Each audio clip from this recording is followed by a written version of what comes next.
John, in your opinion, how much responsibility do the Democrats and the left-wing media, but I repeat myself, in America, have to blame for the assassination attempt last Saturday? Well, you know, Rowan, in a way, it's surprising it didn't happen sooner. I mean, they have been denouncing Trump for 8 years now as a would-be fascist dictator, as a threat to the republic. They say if he wins the next election, the republic is over. We'll never have another election, you know.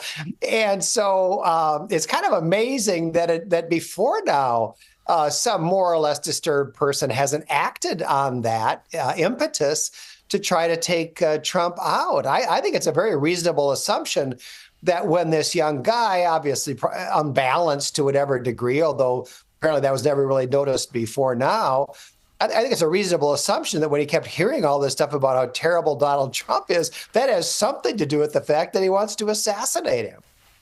James. But, you know, following up on that, John, there's so much evidence now that the Secret Service really failed in its duty. We were speaking a little before on the show about how the Trump team had asked for more protection. This had been repeatedly denied.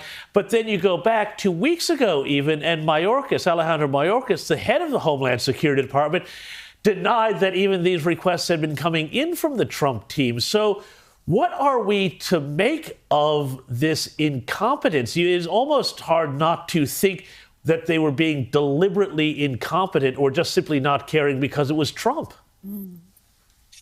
Well, I don't know, James. I don't know. I don't think it was deliberate, but I mean, it was grossly incompetent. They have a meeting a week or 10 days before every event like this, you know, the Secret Service and local law enforcement. Most of the people are local law enforcement, and they scope out what are the risks, you know, what are the hazards. Number one on that list is these buildings over here Exactly. with a clear line of sight to the stage, only 100 yards or 150 yards away. That would have been risk number one.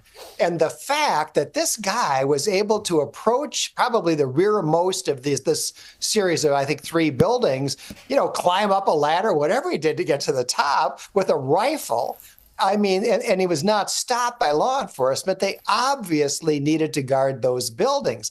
This is not a high-tech kind of thing. This is a grotesque failure of security at the most elementary level. Rita. And I'm worried about the blue anon problem across America, this unhinged, growing leftist segment of the Democrats that just believe in the craziest conspiracy theories, whether it's Russian collusion. And now we've got a poll saying 34% of registered Democrats believe Trump staged his own assassination attempt, that he somehow miraculously turned his head that last millisecond, so the bullet, grazed his ear rather than go straight into his head. They believe this, and that is not a healthy society, John. Rita, you see this in poll after poll about all kinds of things, whether it's the Russia collusion hoax or all kinds of other things. Most Democrats will believe the craziest things you can imagine. And I'm not sure if they're telling the truth or lying to the pollster. I don't know. But the idea that Trump staged this, let's come within a quarter of an inch of certain death and get some other people killed. Okay. I mean, who would actually believe this? You'd have to be nuts. Now, John, I want to talk about something which seems to be happening.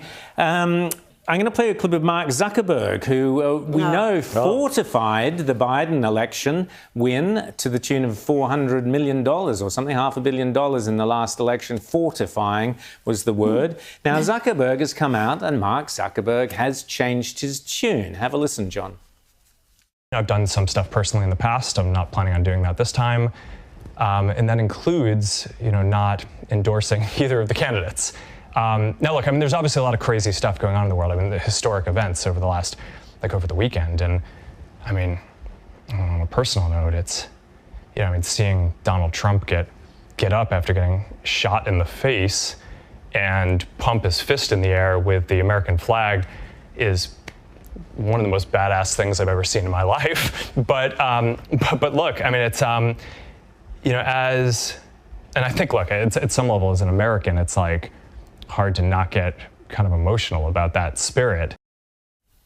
And he goes on to say that Donald Trump's not a bad bloke. And, so is there a big sea change in kind of amongst the woke crowd, the billionaires and those? Have they kind of recognised finally that Biden is a lame duck and that maybe Trump's got something that they want, i.e. popularity? I don't know, Rowan. I mean, a lot of people are saying the same thing that Zuckerberg said there. I mean, how can you not respect a guy? He gets shot. He gets up. He pumps his fist. Fight, fight, fight. I mean, many millions of Americans respect that, whether they're Trump voters or not. But what we're seeing on the Democrat side, it's not so much that people are being converted and saying, well, I was wrong to support Joe Biden in the past. It's not that. It's they're saying Joe Biden can't win because he's hopelessly senile. So we have to substitute someone else to be able to beat Donald Trump. And so I think a few people have shifted their views after last weekend, but probably not all that many. I think Zuckerberg is just fearing what a second Trump administration may do to big tech, because JD Vance has got some very good ideas, in my opinion, in that area. What sort of an influence do you think Vance will be on Trump? And he was a former never Trumper back in 2015, 2016. He has been very sound as a senator. What else can you tell us about him? Well, Vance is an interesting character. He became famous for writing this book, Hillbilly Elegy, and then he ran for the Senate. He served less than 2 years in the Senate, so he doesn't really have much of a track record. And in a pretty short time that he's been in the public view, his opinions have changed a lot. He was a never Trumper back in 2016. Now he's the vice presidential nominee. So I think to a great degree, J.D. Vance is an unknown quantity, and I think it remains to be seen where exactly his influence is going to go. One thing we know, he's a very smart guy, and he's a very conservative guy.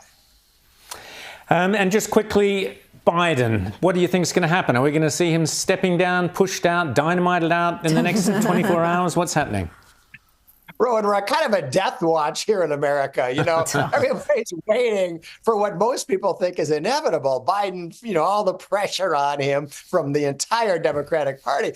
But the interesting thing here, Rowan, is they don't have a good way to force him out. That's why we're seeing the public campaign to force him out, because they don't have a way to do it behind the scenes. I think it's really interesting. I think at the end of the day, probably he pulls out, but I don't think it's 100%. They've got to persuade him. More important, maybe they got to persuade Jill. Well, as some of the wags on social media are saying, Joe Biden better not accept that trip to go out in the fishing boat with Barack Obama.